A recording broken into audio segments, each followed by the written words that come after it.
Bom, galera, tá entrando no ar a nossa segunda edição desta quarta-feira, como sempre, com muitas informações para vocês. Então já chega, ó, deixando o dedo no like no começo do vídeo, que me ajuda bastante. Tá chegando pela primeira vez aqui no canal, por favor, já se inscreva, ative o sininho das notificações e, claro, sigam minha conta pessoal no Instagram. Beleza? Vamos começar o vídeo já falando de Lucas Piton e nós temos algumas nuances aqui para falar do nosso lateral, tá? Uma notícia bem legal que foi publicada hoje. O Centro Internacional de Estudos do Esporte, o CIES, publicou que o Lucas Piton é o quinto lateral mais valioso do mundo, não atuando nas 5 principais ligas do mundo. Leia-se as 5 principais ligas do mundo: Alemanha, Espanha, França, Inglaterra e Itália, tá? Então, não considerando essas 5 ligas aqui que são consideradas principais do mundo, o Lucas Piton é o quinto lateral mais valioso do planeta. Vamos aqui aos jogadores. O considerado mais valioso dessa lista é o Ferdi Kadioglu, jogador que é lateral do Fenerbahçe, inclusive jogou a última Eurocopa pela Turquia. Além dele também tem o belga De Cuyper, jogador do Bruges da Bélgica. O terceiro colocado é o holandês Dash, que joga no PSV da Holanda. E o quarto colocado é o Wellington, lateral esquerdo do São Paulo, tá? Então tem 2 brasileiros na lista, o Wellington é o quarto, o Piton é o quinto e acima deles 3 jogadores aí europeus. Tá bom? Quero te ouvir, deixa a sua opinião aqui embaixo nos comentários. Você concorda? Te surpreendeu ver o Lucas Piton nessa lista? E falando de Lucas Piton, vamos agora partir para um outro ponto, tá? A Vasco TV divulgou um vídeo dos jogadores treinando, vou deixar passando para vocês aí na tela, e alguns jogadores não apareceram nessa lista de treinamento. Alguns, inclusive, que desfalcaram o Vasco nos últimos jogos, como Lucas Piton, que ficou de fora do clássico contra o Fluminense, Maicon e o Verratti, que saíram ali sentindo incômodos, além também do Alex Teixeira e do Felipe Coutinho, tá? O Lucas Piton não jogou a partida contra a equipe do Fluminense, não foi pelo aquele incômodo que ele sentiu na coxa contra o Atlético Goianiense, mas sim por um pisão que ele sofreu no pé, tá? Inclusive, segundo apurou o Globoesporte.com, não foi detectada a lesão, mas o pisão ainda incomoda e o jogador está sentindo dor. O Vasco viaja para Santa Catarina no sábado. Caso o Piton treine amanhã, né, que é o que está programado para ele voltar a treinar, e ele continue sentindo incômodo, se essa dor não passar, ele não irá atuar no próximo domingo contra o Criciúma fora de casa. Caso isso aconteça, o nosso lateral titular será o Leandrinho, já que o Vitor Luiz recebeu o 3º cartão amarelo na partida contra o Fluminense e é um desfalque certo, tá? Então essa semana vai ser importante para recuperar os jogadores lesionados e também dar um pouco mais de descanso para essa batida pesada de jogos que o Vasco vinha fazendo, tá bom? Um levantamento interessante que levanta aqui uma parabólica e uma luzinha. O Vasco fez 10 jogos como visitante no Campeonato Brasileiro, tem 2 vitórias e 8 derrotas. Se o Vasco quer pensar em alguma coisa um pouco mais acima no campeonato, ele precisa começar a pontuar fora de casa. O Vasco tem um desempenho bem interessante como mandante, porém como visitante deixa bastante a desejar no nosso retrospecto, tá bom? Queria agora trazer concreto outros números do Rafael Paiva. Lembra que eu falei para vocês, acho que na segunda-feira, eu acho que foi, que a gente tinha que começar a mudar o mindset da gente, a gente maximiza as derrotas do Vasco e diminui as mesmas, e eu falei que o Vasco fazia campanha de G6 com o Paiva. Esse número tá melhor ainda, tá? Em um momento isso chegou a ser G6, mas hoje já é G4, podendo ser até G2, tá? Eu vou trazer para vocês esses números, mas antes, presta atenção aqui, temos rodada de Libertadores e Sul-Americana hoje e a Betfair lançou 4 promoções para vocês se divertirem. Ontem eu trouxe a dica para vocês aqui da partida entre Real Madrid e Atalanta, final da Supercopa da UEFA. Aí o jogo começou às 4 da tarde, esse jogo aí já não dá mais para vocês apostarem. Mas nós temos jogos importantes hoje e amanhã. Botafogo e Palmeiras, Se a equipe do Palmeiras marcar um gol no Botafogo no Newton Santos, tá pagando 4,0. Se o Flamengo vencer a equipe do Bolívar no Maracanã, tá pagando 2,0, tá? Lembrando que essa é uma super cotação. A odd era 1,12, saltou para 2,0 e não tem restrições. E informação importante, tá? O bloqueio aqui no Rio de Janeiro acabou. Então você aí que estava querendo se cadastrar e não estava conseguindo,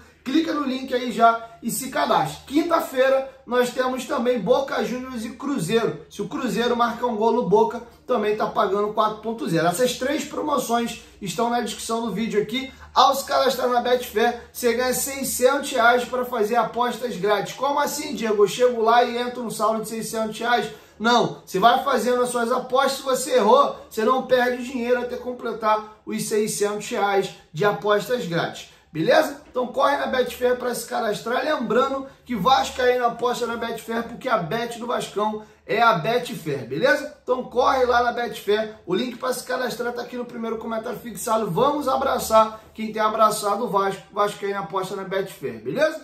Dito isso, galera, vamos agora para esse levantamento que eu passei para vocês. Olha só a campanha do Vasco. Desde que o Paiva assumiu a equipe, passaram 12 rodadas do Campeonato Brasileiro, sendo que o Vasco não jogou 12 jogos. Ele teve um jogo adiado com o Cuiabá em São Januário. O Vasco tem 11 jogos.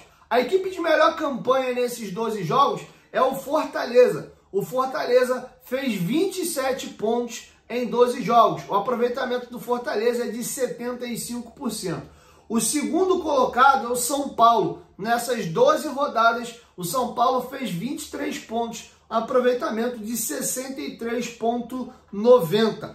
O terceiro colocado é o Botafogo. Em 12 partidas, o Botafogo somou 22 pontos, aproveitamento de 61,10. E o Vasco é empatado com o Flamengo. O Vasco faz a mesma campanha do Flamengo nessas 12 rodadas. O Vasco tem 60,60% de aproveitamento. Em 11 jogos, 20 pontos conquistados. O Flamengo também tem 11 jogos no mesmo período. E nós temos equipes aqui com 12 jogos e aproveitamento inferior. Cruzeiro tem 52,80%, Palmeiras tem 50%, Grêmio tem 50%, o Bahia tem 47,2% e por aí vai, tá? Então o Paiva, desde que assumiu o Vasco, faz campanha aí de quarto colocado no campeonato, vencendo esse jogo atrasado contra o Cuiabá em São Januário. O Vasco saltaria para a segunda colocação. Ele faria 23 pontos em 12 partidas, tá bom? Ele igualaria ali o aproveitamento da equipe do São Paulo, tá? Olha que campanha extraordinária. Lembra quando eu falei que era espetacular? Não! Espetacular não, no máximo muito bom. Vocês têm que entender o elenco que o Vasco tem. O Vasco tem time e elenco para ser o quarto colocado do Campeonato Brasileiro? Não, não tem. Então, se o Vasco está fazendo uma campanha dessa num recorte importante, a gente está falando de 11 para 12 jogos. Sim, o momento é espetacular. Beleza? Então tá feito o registro. Queria virar a chave agora e falar de um outro assunto. Pô, Diguinho, qual assunto você quer falar? Os emprestados.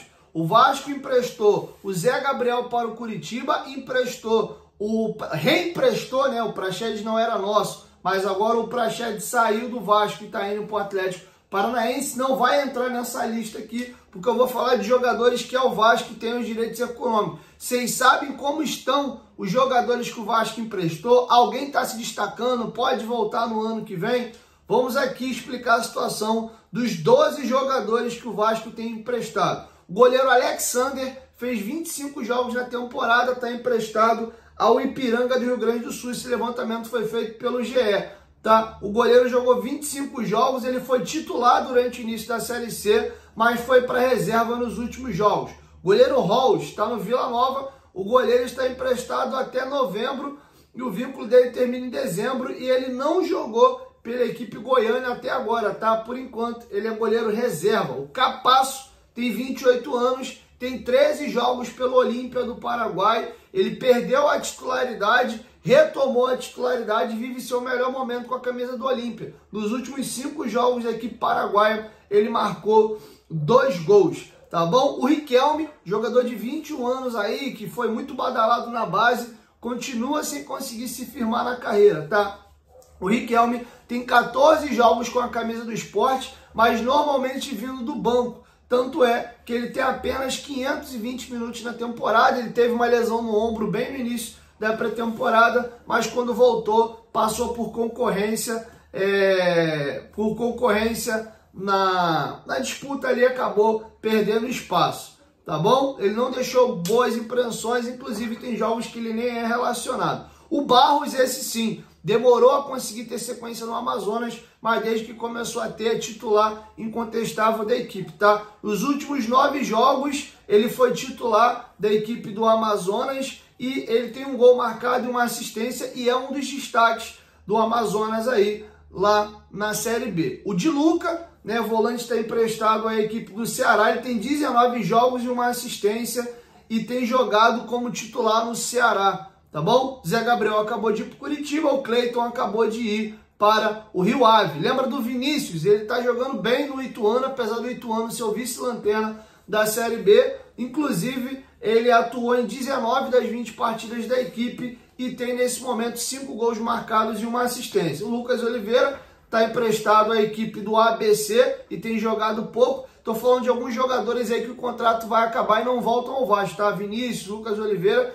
E o que mais tem destaque é o Luca Orediano, tá? O jogador tem 24 anos de idade e, inclusive, foi convocado para a seleção de All-Star, as estrelas da MLS, foi convocado ali para os principais jogadores. É como tem o All-Star da NBA, os principais jogadores montam 2 times e se enfrentam. O Luca Orediano foi convocado para jogar e jogou bem esse jogo festivo que tem lá na MLS, tá? Ele foi titular em 29 das 32 jogos do Cincinnati e marcou até o presente momento 6 gols e deu 4 assistências, tá? Então tá muito bem o Luca Orediano. Cauã Paixão foi emprestado para o Policias em Tor, ele estava no América de Natal e foi cedido para lá. E o Figueiredo tá com 23 anos de idade, jogou 19 dos 20 jogos do Curitiba, era titular, foi para o banco, voltou a ser titular, mas sem grandes destaques assim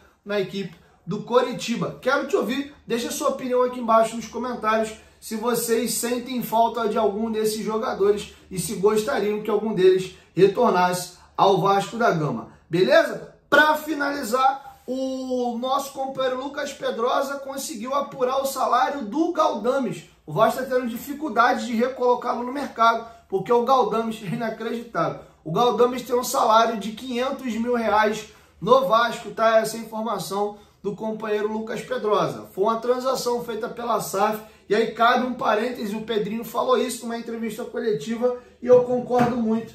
Tá muito na cara de que para bater a meta contratual, que o Vasco tinha obrigação por contrato de ter uma das 5 maiores folhas do futebol brasileiro. E aí o que aconteceu? Eles contrataram vários jogadores medianos com salários superfaturados para bater a meta. Lembrando que o Lúcio Barbosa fazia questão de encher a boca para falar nas coletivas que o investimento estava sendo feito, nunca investiu-se tanto no Vasco, o Vasco tinha uma das 5 maiores folhas do país. Tá aí, em vez de conseguir trazer jogadores nível 5º melhor elenco do país para cima, pegavam-se jogadores medianos com salários exorbitantes para bater a meta, tá? Então, muito complicado, foi torrado todo o dinheiro da SAF do Vasco aí com maus investimentos. Quero te ouvir, deixa sua opinião aqui embaixo nos comentários, tá bom? Então é isso, assim eu vou encerrando com vocês a nossa segunda edição. Primeiro foi ao ar 3 horas da manhã. E logo mais aí, pintando novidades, eu chego com a terceira e última edição do dia, beleza? Quero te ouvir, deixa sua opinião aqui embaixo nos comentários sobre tudo que a gente discorreu nesse vídeo. 1, 2, 3, futebolaço, tamo junto família, e logo mais eu chego com a última edição. Tamo junto!